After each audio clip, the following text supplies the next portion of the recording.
Hi, in today's episode, we have Sonal Dave. Sonal is an award-winning luxury wedding Toastmaster, Ceremonies Celebrant, public speaking expert, and a published author. Ooh, that's a lot. So now, Sonal, you have to tell me a little bit about your journey from nursery rhymes to public speaking. I know that's going to be a long journey, but it'd be lovely to hear from you because I remember you having said some very interesting stuff about moving from different countries to be where you are today. And I would also like to know a little bit about, do you think that there's a prejudice against women's voices in the broadcast industry? So we should cover that also, Sonal. So let's start with the journey. Thank you so much. And it's an absolute pleasure to be here today. So I was actually born in Uganda. Some people listening in the future may remember the days of Idi Amin. So I don't remember much of it because I was born there. And when I came to the UK, I was a baby in my mum's arms. But my mum did tell me stories of how they had a wonderful life in Uganda, and then suddenly Idi Amin decided that he didn't want Indians to be in the country anymore. So they had to pack up their bags, leave everything behind, businesses, houses, literally just whatever they could carry in their hands was what they were allowed to take on the planes. And I remember a story of my mum telling me about they had to hide their jewelry, hide anything precious so that at the airport, the officials and the military would not take that away from them, and literally having to smuggle like the Mangalsutra and your rings and things to get on the plane to be able to come to what was for them at the time their safe haven, the UK. So I came to the UK as a child, yes. And unfortunately, as a young baby, I was diagnosed with congenital hip dysplasia of the left hip.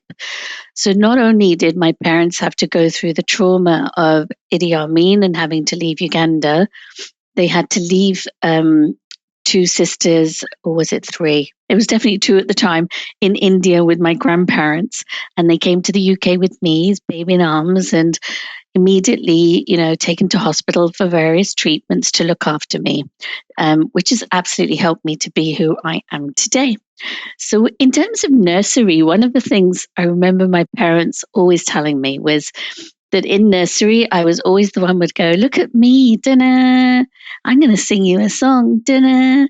And so from a very young age, my parents knew that I was going to be an extrovert. So my roots are to Gujarat, yes, in Ahmedabad. Right. So my grandmother still lives there. My mum's brother is there. So most of my mum's family is still in Gujarat. We have a few family members in Mumbai. And then we have family members dotted around the globe. So there's USA, there's Canada, I think there's Europe as well, so Kenya, so in a few different places as well. So I like to think of us as a global roots family. All right, okay. And did your sisters come in and join you later in UK?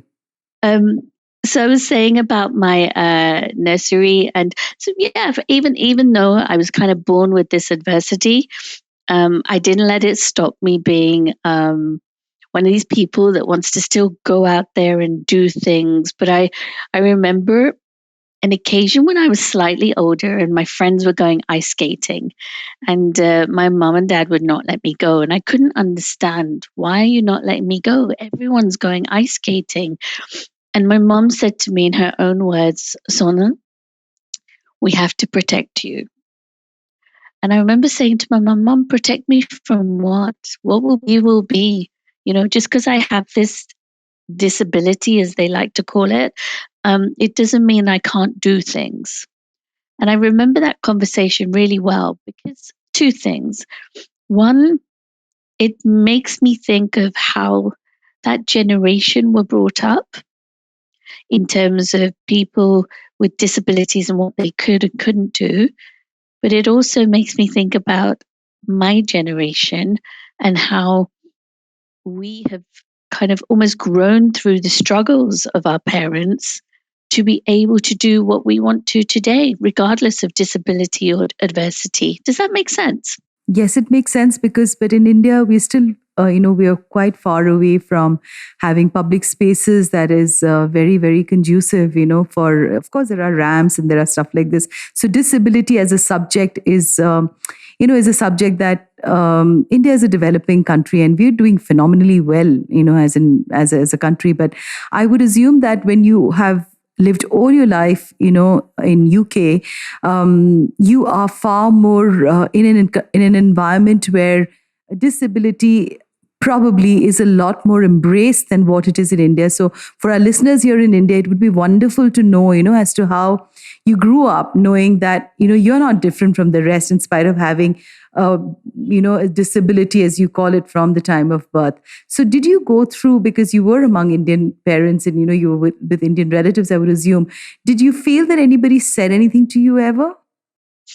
So nobody, it's actually quite interesting because in the second collaboration book, it starts with me. I talk about, my whole chapter is about disability. And I remember growing up, and often extended family would be, don't tell anyone, just keep it quiet. And I would be asking my parents, why do they want me to keep it quiet? What's wrong? And my mom would tell me that, for some people, even in the UK, having a disability and being in an Asian family is still a very taboo subject to talk about. Even in the UK, they would, get the arti out and do the arti and, do lots of prayers and tell you to fast for a few days and then your disability will disappear. And I'd be saying, Mum, what is wrong with these people? That's nonsense. If you're born with a disability, it doesn't mean, you do these things and it goes away. It is who I am now. It is part of who I am. It doesn't mean I can't become who I can't achieve my ambitions, my wishes, my dreams. And I used to be quite open with my mom, and my mom was open with me. But even in the UK, yes, we have the ramps and we have the discrimination agenda and we have the disability agenda. There are still corners of the Asian community that still will try and keep it hush hush.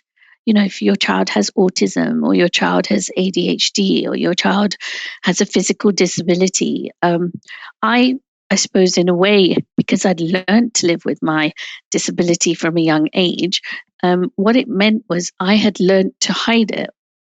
So actually, a lot of people didn't even know I had a disability till much later in life when I started talking about it, because I saw the discrimination and because I felt quite strongly about the discrimination. Now, when we go to India, and before the pandemic, my husband and I used to come to India every single year. We would go to Gujarat, Ahmedabad, to see my family. We would go to Mumbai to catch up with our friends and our music associates, and then we would travel somewhere. And I always remember we used to talk about this. I don't understand why in India, such a huge country, such a rich country, rich in culture, rich in education, rich in money, just does not do enough for whether it's people with disability, whether it's people that live in rural areas for education. I just don't understand. And, maybe I need to do some deep digging to find out why. But every child has a right to education. Every child has a right to health, good health, hygiene, food. And these are some real fundamental things in life. So sometimes when I'm so sorry. But I get just really for India, passionate about yeah, this I know, because- and but just to not to defend India, because I feel very strongly about being an Indian. I think we are really in the throes of development also, and as a developing nation, there would be in every part of the world there would be a pocket that would not have education, sanitation, the healthcare, and I'm very, like I always say in all my podcasts, and I'm an eternal optimist, and I know that education is the answer, for any nation to progress. And yes, it is not there, but I do think that today's youth, there is a huge change, and people are opting to do a lot of stuff, in they're not pursuing these big glitzy jobs in really big cities, and big city people are actually getting more conscious and doing professions that are different, going into villages and teaching people. So like any economy that's it's developing, I'm sure these are the things would be a part and parcel of any economy. And it's really sad, like you say, but I'm sure that over time, all these things would be bridged. But I'd just like to ask you a question, Sonal. So do you think because of this disability and, somewhere where your relatives were doing the aarti or telling you to do things, that your voice started getting sharper and that's when you really took up to public speaking? Was there any association between the two? So my public speaking, I think, first of all, it started when I was very, probably my teenage years. I had an awesome music teacher who realized that I had a very good singing voice and my spoken word as well came across very clean and clarity, and I was able to give the message that people wanted to hear. So I was selected to be part of the English National Opera, which in the UK is huge, and even the venue, the ENO, is absolutely massive. So from quite a young age, and I think probably even going back to childhood with being a bit of an extrovert, my voice was kind of my channel for messaging. And I think with the disability, you do find that you find certain areas of your life that you want to focus on. And for me, very much the public speaking came from having the performance skills, understanding what body language meant, what voice control meant, how different it can be if you can use those abilities to actually get across a message. And not only get across the message, to make sure that people understand what it is that message is. Because sometimes in the confusion and lots of noise, the message can be misinterpreted, misheard, and not understood. So for me, the public speaking, I think, was kind of slowly emerging from me from when I was a teenager. And then when I became a Toastmaster, and I did my training as a Toastmaster. It's a funny story, actually. I was at a wedding and I saw an English Toastmaster at a Hindu wedding saying in a very Western voice, ladies and gentlemen, it's now time for the Akanda Sopagavati. And I remember looking, thinking, he means Akanda Sopagavati, right? And we laughed a little, but then I thought, hold on, I can do this. I went and got trained. I got my uniform made for me. And I was at a wedding and a parent, a lady, lovely lady, came up to me and said, do you teach this? I said, no, I don't actually, but maybe I'll think about it. Give me your details. And it was that was like the trigger to make me think, if somebody has come to a wedding once me to teach her and her children these skills, then there must be more people out there as well. So when I started sending out the message that I was actually starting to teach these skills, loads of people, loads of people from, like 5 years upwards, children who were 5 years old up to, the full-grown adults, adults in the professional world, parents. It was quite interesting how the range of people who wanted to learn these skills, whether it was grandparents wanting to be able to tell their children, this is what I want to happen when I die. Conversations like that are not really spoken about in the families, or children being able to say to their parents, I know you want me to be a doctor, but actually I want to be a creative writer.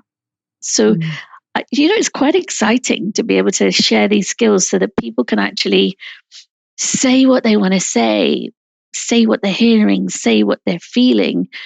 And then a knock-on effect of this, which was so exciting, was that people were saying to me that by being able to say what I wanted to say and people understanding what I was saying to them, I feel so much better. So there was almost an impact on their mental health. So where they were sitting there going, oh my God, how am I going to tell them? Are they going to understand? Are they going to listen? This is really making me feel down. It was turning that kind of downward smile into an upward smile. Does that make sense? Yes, it does. So I just want to know, did you ever consider counseling? Because when a person can speak, obviously he or she understands body language, and what is it? Did you ever consider getting into psychology as a subject and taking that up? So, if I'm going to be really honest, I did think about it. And then I recall saying to myself, Sonal, you're somebody that likes the practical side of life as opposed to the theoretical side. So I have some amazing people that I can refer my clients to if I feel that actually it's more than my knowledge is worth, then I will pass it on to one of my clients. So I'm an English and drama student. So that's where I think my command of English, my language, my narrative, and then the drama side is my performance, my confidence, I suppose, and having those what I call life skills. So I'm a big believer in that. And what I'm about to say you sometimes gets me in trouble, but I will still say it.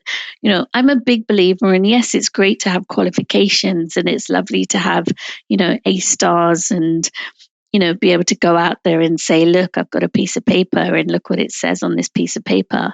But if you have life skills, so communicating, confidence, time management, organizational skills, financial management, these kind of life skills that, help you through life, not just here and now, but through your whole life, that those are going to help you succeed in whatever you choose to do. I completely agree with you on this, Sonal, because you know what? I think theater is one of the greatest things that, in schools they have as a subject. And I think every child should probably not should, but they must be encouraged to go and join that, because what it does to them is that, it makes you lose your fear of stage to be able to stand up between a crowd and talk. Of course, everybody's not inclined to do theater, but if that can become like a part of the formative years, it really helps in the long run. And I would actually also somewhere think that, my ability to be able to talk or be confident, and, because I used to be in a marketing job and I was, doing presentations to bring in business. And I think my theater work, of what I did in school and college is what really stood its test of time over with me. And those things were the life hacks that kind of helped me. The spotlight is on you and you just got to win and come out of it. So I so agree with you when you say that life skills are extremely important. I mean, you can be really good with your grades, but if you do not know how to speak to be able to go out there and make a point and make an impact, you may sometimes lose out on an opportunity. But Sonal, just tell me, do you feel that as a woman, especially in the voice space, do you think there is a prejudice against women? Because sometimes people say that women and their voices, it needs oomph. To be quite honest, right at the beginning, I never thought I could be a Toastmaster, because everywhere I looked, and I did a lot of research on becoming a Toastmaster, every picture was either a white Englishman, and I saw a few white English ladies. So I'd actually thought that it was not something that I, as an Asian woman, could do or would be allowed to do. I thought maybe there's something in their rule book and their handbook that doesn't allow me to. But being me, I thought, you know what, I'm just going to ring them up and see what they say. So I emailed out actually first to a few different organizations in the UK. And one of them came back to me and we had a chat, and they said, no, there's no reason why you can't be. It's just nobody has really applied before. So I was like, that's very interesting. So you have I don't know if it's the same in India, but in the UK, we have what we call two types of Toastmasters. So there's Toastmasters, the organization, where you learn public speaking and you learn about communication and confidence skills, and you prepare for the outside world. So whether that's managing teams, leading conferences, speaking events. And then there's Toastmasters as an organization, where you actually go to events. So I will go to weddings, civic events where there's the chancellor has been in the background. I will go to charity events, auction events, I can be at actually any life event, as a way I describe it, is from birth to celebration of life. If you want an air of gravitas, if you want somebody to just make sure people are listening, looking after the crowd, looking after clients, couples, that's where a Toastmaster can be. So I predominantly do much more of that. What are the qualities, Sonal, that a person would need to have if he or she wants to pursue a career in becoming a Toastmaster? That would be lovely for our listeners. Oh, love it. Absolutely. So to become a Toastmaster, there must definitely be an air of confidence in you, because you are in front of people, you are talking to people, you are almost telling people what to do. So, for example, you might say, ladies and gentlemen, please could you switch off your phones for the duration of the wedding ceremony? I know that you'd love to take lots of pictures, but the couple would like you to watch the wedding through your own eyes, not the eyes of a lens. So when you're saying that to people who are used to having a mobile phone in their hand the whole time, it needs to be done in a kind of a rule book way, but in a diplomatic, nice way. So there's that air of confidence. The clarity of your communication needs to be clear as well. With the Toastmasters at events, you're in a uniform. So the uniform tends to give you an air of gravitas anyway. But if you can also do that through your body language, through your voice, and the language that you use as well, then you will find that it's a career that's for you. A lot of people do ask, so Sonal, is it something that you can make a career out of? And I always say to them, absolutely. In the UK currently, in terms of associations that do events, there are only 2 Asian females. So you can imagine there are only 2 Asian female Toastmasters and Celebrants in the UK at the moment. So both of us are busy. Wow. And, so Kudos. we made a career out of it.